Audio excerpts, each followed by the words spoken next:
Voilà, mes amis, vous savez dans quel livre je vais choisir ma prédication? Qui le sait? Qui le sait dans quel livre je vais choisir ma prédication? Il n'y en a pas beaucoup qui savent. Hein? On est en train d'étudier Colossiens. C'est la troisième étude, le troisième message sur Colossiens. Vous avez eu le premier par Jérémie, ensuite il y a eu Yaël, et puis il y a eu un autre culte, dimanche dernier, je n'étais pas là, j'étais à Soultz, et je fais la suite en Colossiens 1, 24 à 29. Mais d'abord, une introduction. Nous sommes vers l'an 60. Paul écrit cette lettre aux Colossiens alors qu'il est en prison. Il est à Rome en prison. Et il veut combattre les fausses doctrines qui s'étaient infiltrées dans l'Église. Alors je vais parler un peu de ces fausses doctrines. Le problème majeur, c'était un syncrétisme, c'est-à-dire une combinaison d'idées appartenant à des philosophies et des religions diverses, telles que le paganisme grec, mais le judaïsme aussi, et la vérité chrétienne. Et ça faisait un mélange, une hérésie connue sous le nom de gnose ou gnosticisme. Parce que cette gnose insistait sur la nécessité d'acquérir une connaissance particulière, comme les religions à mystère de cette époque. Gnose veut dire connaissance. Et ce qui est en outre grave, c'est que cette gnose, ce gnosticisme, niait que Christ soit Sauveur et Seigneur, niait que Christ soit Dieu. Et on cherchait le contact avec les anges. Dans ce syncrétisme, il y avait l'idée qu'on pouvait avoir un commerce avec les anges, enfin une révélation spéciale par les anges. Ces faux docteurs propageaient une hérésie qui mettait en avant des règles humaines, comme la circoncision, c'est-à-dire du légalisme, mais aussi une croissance spirituelle par la discipline, comme l'abstinence, et alors c'est l'ascétisme, et aussi par des visions d'anges peut-être, je ne sais pas, et ça c'est le mysticisme. Donc plein de ismes qui ne collent pas du tout avec la vérité biblique, parce que la vérité biblique, l'évangile, il est à la fois simple et merveilleux. Et cette recherche par ces efforts humains conduisait les gens à l'orgueil. Alors, on peut afficher le texte dans Colossiens 1, 24, 29, si vous l'avez sous les yeux, c'est bien. Sinon, vous l'avez derrière moi. Maintenant, je me réjouis des souffrances que j'endure pour vous, car en ma personne, je complète pour le bien de son corps qui est l'Église, ce qui manque aux détresses que connaît le Christ. C'est de cette Église que je suis devenu le serviteur, selon la responsabilité que Dieu m'a confiée à votre égard.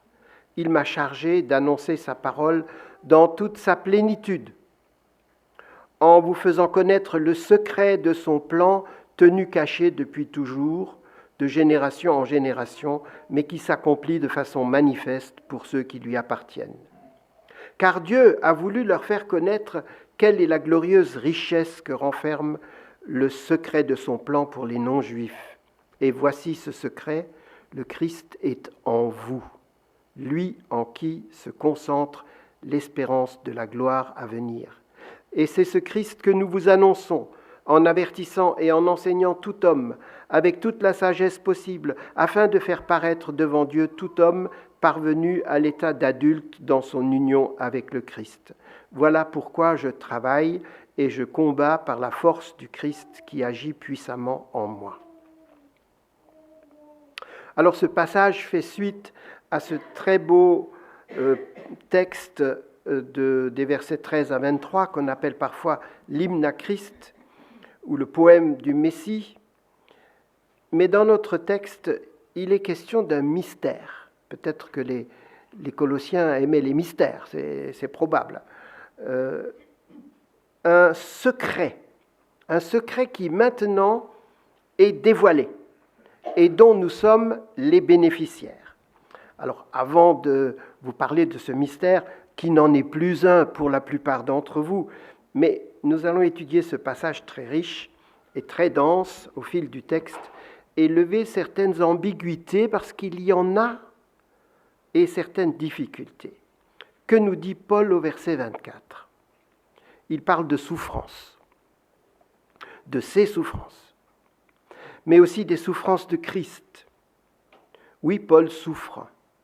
Il est en prison à Rome, il est arrêté pour sa foi, à cause de ses prédications qui ont provoqué des agitations, et ainsi on l'a arrêté, on l'a mis en prison. Il n'est pas maltraité, il a une certaine liberté, il peut envoyer des lettres, recevoir des visites, mais il n'est pas libre. Paul est un évangéliste, le plus grand des évangélistes sans doute. Il va de ville en ville, prêche partout où il peut, dans les synagogues, sur les places publiques. Il n'a pas peur de prendre des risques pour l'annonce de l'Évangile. Aussi a-t-il pris des coups, plusieurs fois, mais il ne s'est pas laissé décourager. Dans la deuxième épître aux Corinthiens, au chapitre 11, il énumère tout ce qui lui est arrivé de désagréable, c'est un euphémisme. Dans le cadre de son ministère, vous allez voir que ce n'est pas peu. 2 Corinthiens 11, «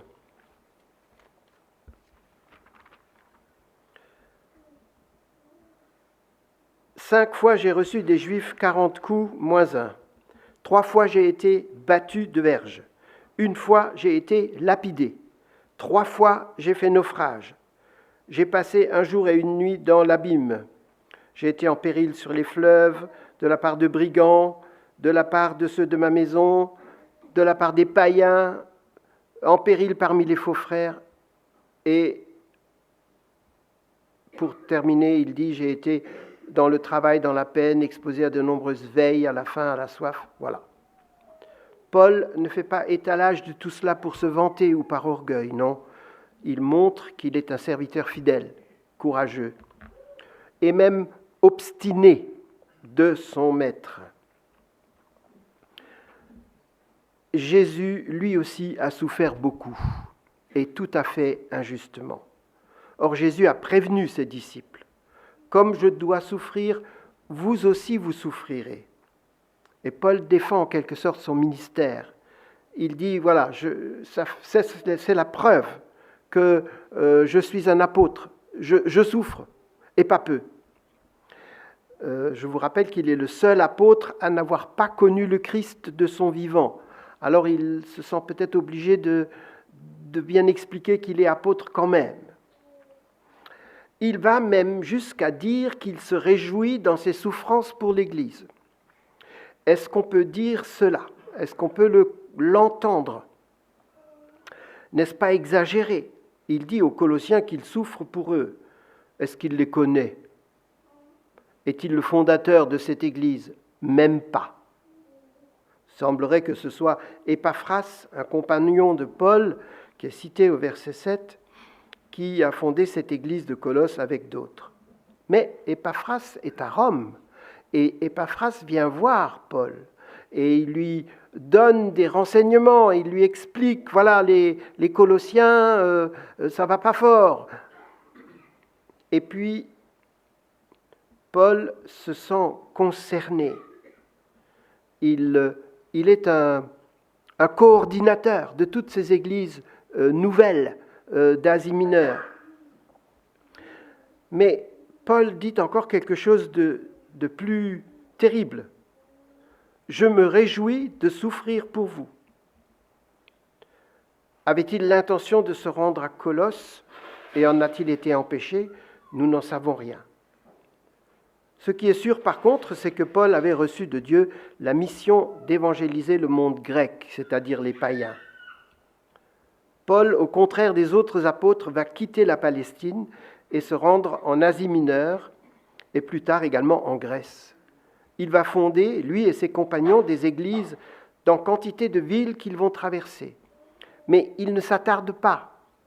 Il laisse parfois quelqu'un sur place et lui continue son périple comme l'Esprit le conduit.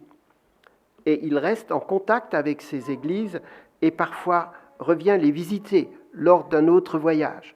Il leur écrit des lettres. Il leur demande aussi de partager les lettres avec d'autres églises, comme c'est dit dans Colossiens au chapitre 4 à la fin. Lorsque cette lettre aura été lue chez vous, faites en sorte qu'elle soit aussi lue dans l'église des Laodicéens et que vous lisiez à votre tour celle qui vous arrivera de Laodicée. Vous connaissez la lettre de Paul à Laodicée ? Non, moi non plus. Elle n'est pas dans la Bible. Donc il y a une lettre qui s'est perdue ou qui n'a pas été jugée digne d'être dans le canon de l'Église. Voilà. En fait, Paul est bien plus qu'un évangéliste. Il est le coordinateur de toutes ces églises. Il se sent responsable de ce qui se passe dans ces églises. Il revient à Jérusalem rendre compte aux autres apôtres. Ce n'est pas un électron libre. Il travaille en relation avec les églises de Jérusalem, d'Antioche. Il est un homme de relation et il fait un travail de suite dans ces jeunes églises. Il se tient informé de ce qui s'y passe. Il écrit des lettres pour encourager, enseigner, corriger, reprendre aussi. N'oublions pas que ces églises n'avaient pas le Nouveau Testament. La Bible hébraïque était leur seule source de renseignement. Peut-être avait-il l'une ou l'autre lettre d'un apôtre qui aurait été recopiée et transmise par une église voisine. À cette époque, les écrits ne se diffusaient pas d'un simple clic, comme aujourd'hui. L'évangile de Matthieu sera le premier à être rédigé vers l'an 50, mais il faudra encore attendre des années, voire peut-être des dizaines d'années, jusqu'à ce que chaque église, pas chaque individu, chaque église possède au moins un exemplaire de cet évangile. Donc, les Colossiens ont globalement l'Ancien Testament et des prédications de Paul et d'autres chrétiens, et peu d'écrits. Alors, dans le verset 24, il y a un bout de texte qui m'a un peu ébranlé, et je dois vous le dire, c'est compliqué. Je me réjouis dans mes souffrances, et ce qui manque aux souffrances de Christ, je l'achève en ma chair pour son corps qui est l'Église, ou dans ce que je vous ai lu tout à l'heure, c'est un petit peu plus clair, mais car en ma personne, je complète pour le bien de son corps, qui est l'Église, ce qui manque aux détresses que connaît le Christ. Est-ce que quelqu'un s'est déjà arrêté à ces versets en se disant que c'est un peu bizarre, non, ça ? Je complète dans mon corps ? Oui. Alors, est-ce que Paul a souffert plus que Christ ? Peut-être. Sans doute que si on additionne tout ce qu'il a dû endurer, il y en a plus. Mais Paul dit qu'il complète en sa chair ce qui manquerait aux souffrances de Christ. Étrange. Qu'est-ce qui pourrait bien manquer aux souffrances de Christ ? Son sacrifice n'était-il pas suffisant, complet, total, pour nous racheter de la perdition ? Mais si, bien sûr. Lorsque Jésus est mort, avant de mourir, il s'est écrié « Tout est accompli ». Voilà, c'est fait. Mais pourquoi Paul dit-il cela ? Est-ce qu'on peut juste l'écarter en se disant « Oui, ça ne colle pas trop avec le reste, mais… » Alors j'ai cherché. Je vous avoue que je me suis précipité sur d'autres traductions, sur des commentaires. Et puis, il y en avait qui essayaient de noyer le poisson un petit peu, et certains m'ont trouvé des explications dont je n'étais pas trop satisfait. Les catholiques auraient-ils raison de dire que nous pourrions ou devrions ajouter quelque chose à l'œuvre de Jésus sur la croix ? Vous savez que l'Église catholique, je ne prêche pas contre l'Église catholique, mais ça c'est un point important où l'Église catholique se trompe. L'Église catholique, par ses pratiques et par ses enseignements, communique l'idée que les souffrances de Jésus ne sont pas complètes et que les souffrances du chrétien ajouteraient des mérites contribuant au pardon de nos péchés. Alors quoi ? De quoi Paul parle-t-il donc ? Alors, Paul nous encourage, dans les moments difficiles, à nous réjouir dans le Seigneur, et ça, c'est juste. Pierre et Jacques nous disent plus ou moins la même chose dans leurs épîtres. « Mes frères, considérez comme un sujet de joie complète les diverses épreuves. » Et nous disons « Bienheureux ceux qui ont souffert patiemment », dit Jacques. Et Jésus enseignera dans le Sermon sur la montagne « Heureux serez-vous lorsqu'on vous outragera, qu'on vous persécutera, qu'on dira faussement toutes sortes de mal à cause de moi. Réjouissez-vous et soyez dans l'allégresse. » Paul est en prison. Il attend son procès. Il souffrait pour l'Évangile. Mais au lieu de se lamenter, Paul, au milieu de ses épreuves, se soucie des Colossiens, qu'il ne connaît pas. Il a entendu parler d'eux par Épaphras, il a entendu dire que des faux docteurs croyaient, et il fait son boulot, il leur écrit et il leur dit « Oh, c'est pas un sermon, mais il va au fond des choses et il leur dit tout ce qu'il faut leur dire pour qu'ils soient encouragés par les profondes vérités de l'Évangile de la grâce. Mais je supplée dans ma chair à ceux qui manquent aux souffrances de Christ. » On y vient. Alors, suivez-moi bien parce que c'est un peu complexe. La mission de Jésus n'était pas seulement de mourir à la croix. La mission de Jésus, elle était triple. Je vous rappelle qu'à Bethléem, l'enfant Jésus reçoit 3 cadeaux. Le roi reçoit de l'or.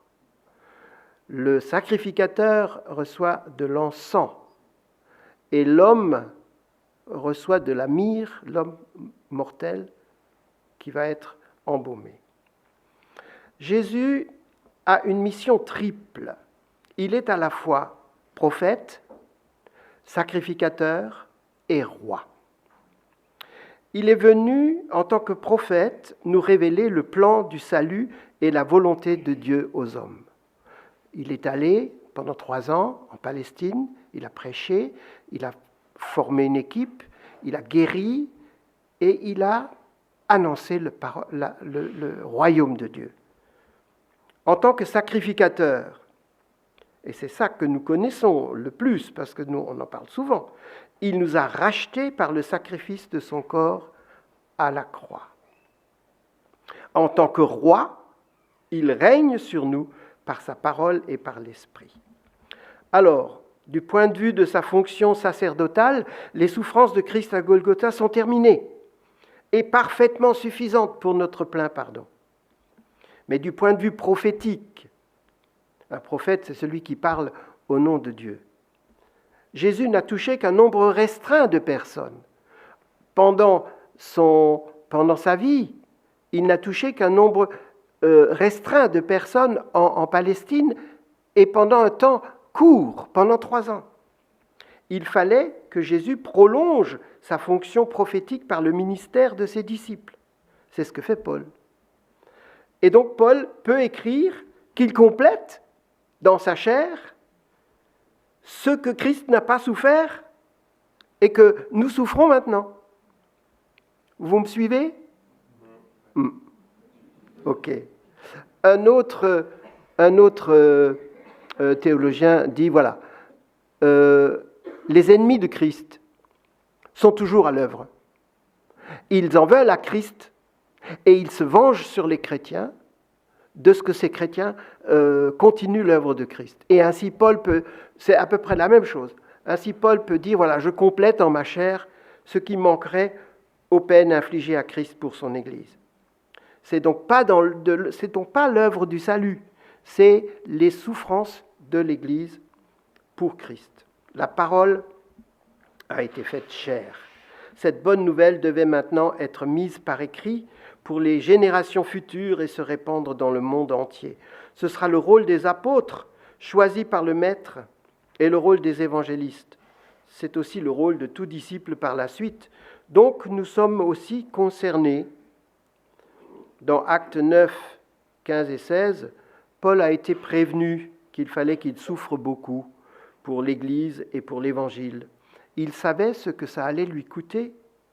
Il a une mission toute spéciale.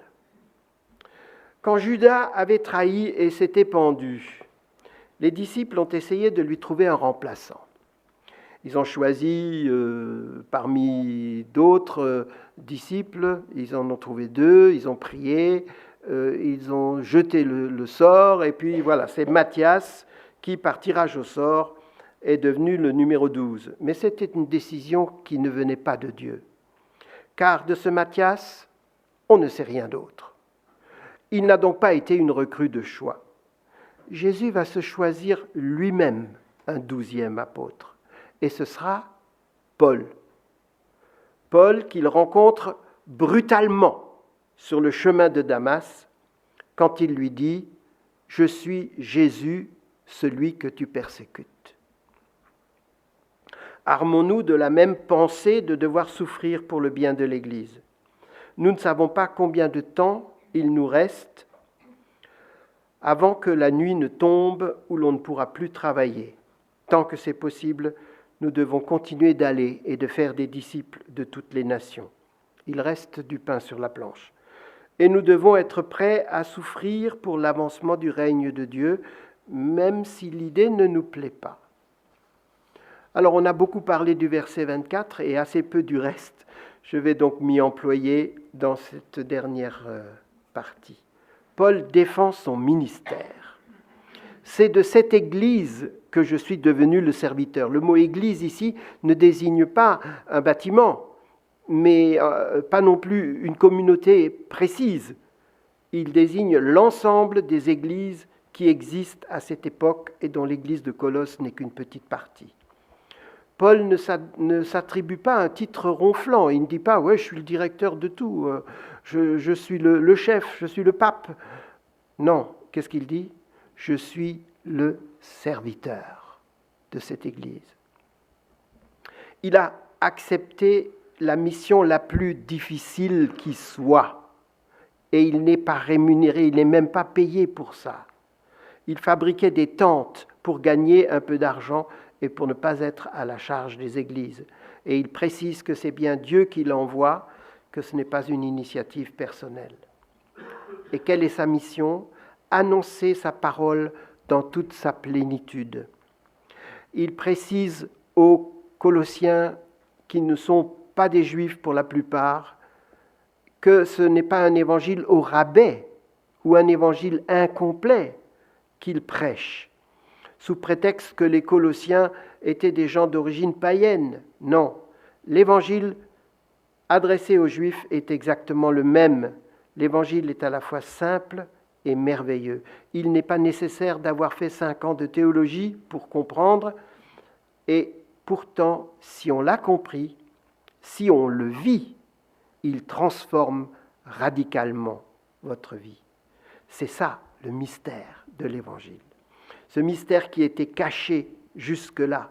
Et Paul le dévoile et il dit voilà, la présence de Christ dans le cœur de ceux qui le reçoivent. Jésus est-il devant nous, sur le chemin, nous montrant le chemin ? Oui, bien sûr. Jésus n'est-il pas plutôt au milieu de nous, soutenant les plus faibles, encourageant chacun ? C'est également vrai.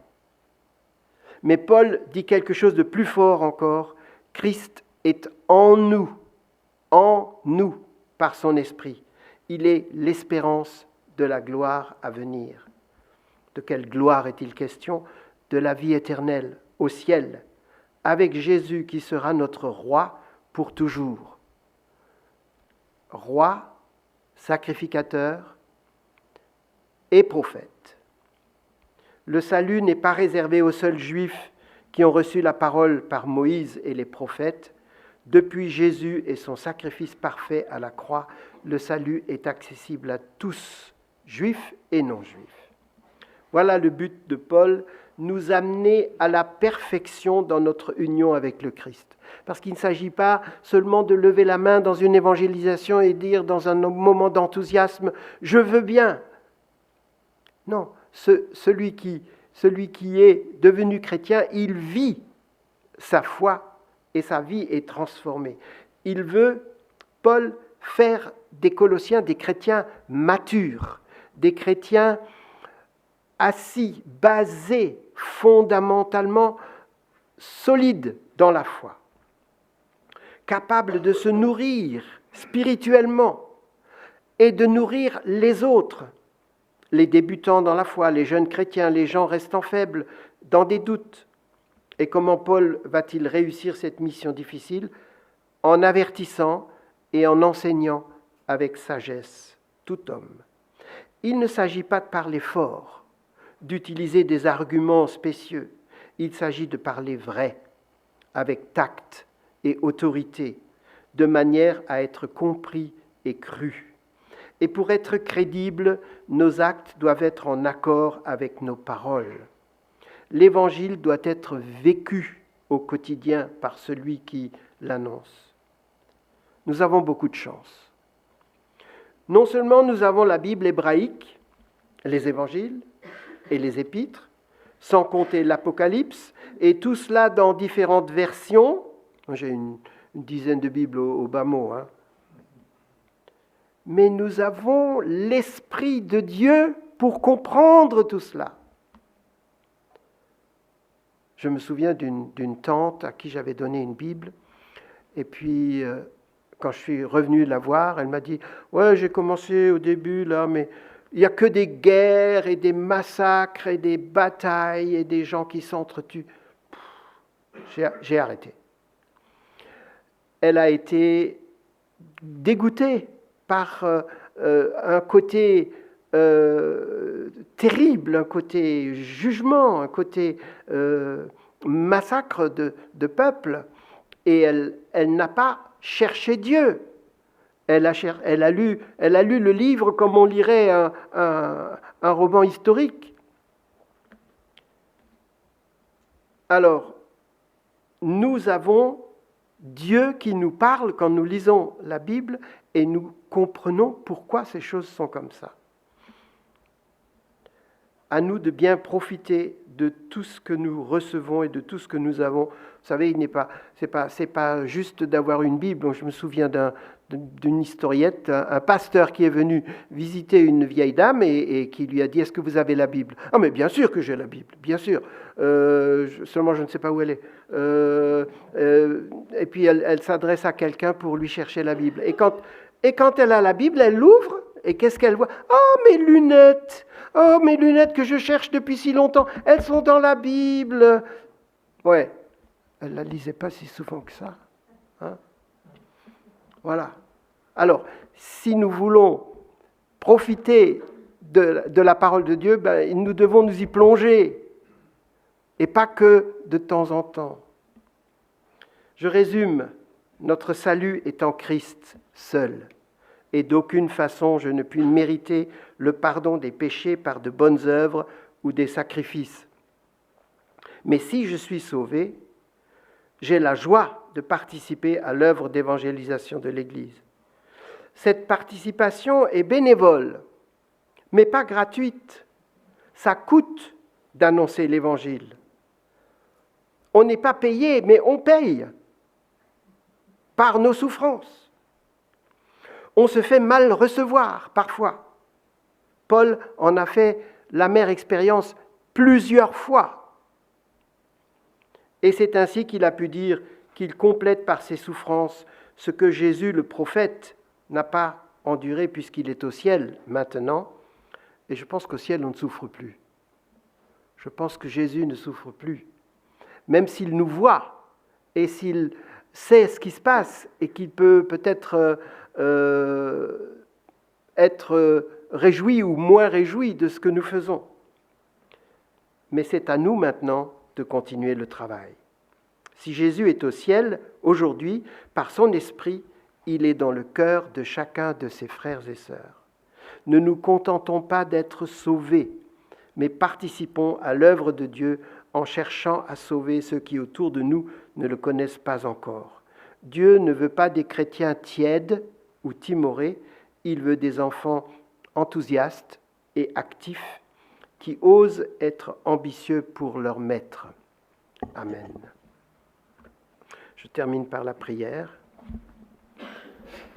Seigneur Dieu, notre roi, nous te louons, nous t'adorons pour tout ce que tu es, tout ce que tu as fait et tout ce que tu feras encore dans nos vies et dans la vie de tous les chrétiens. Tu es celui qui a tout préparé, tout donné, tout fait. Tu as donné ton Fils unique, celui que tu aimais particulièrement. Tu l'as donné pour nous, en rançon pour notre péché. Et nous ne pouvons que nous humilier de ce que nous sommes encore imparfaits devant toi. Mais par Christ, par son sacrifice, nous pouvons proclamer ta victoire et te remercier du fond du cœur de nous avoir amenés jusque-là. Seigneur, oui, guide-nous et aide-nous à être des représentants dignes et honnêtes de l'évangile que tu nous as transmis. À toi la gloire. Amen.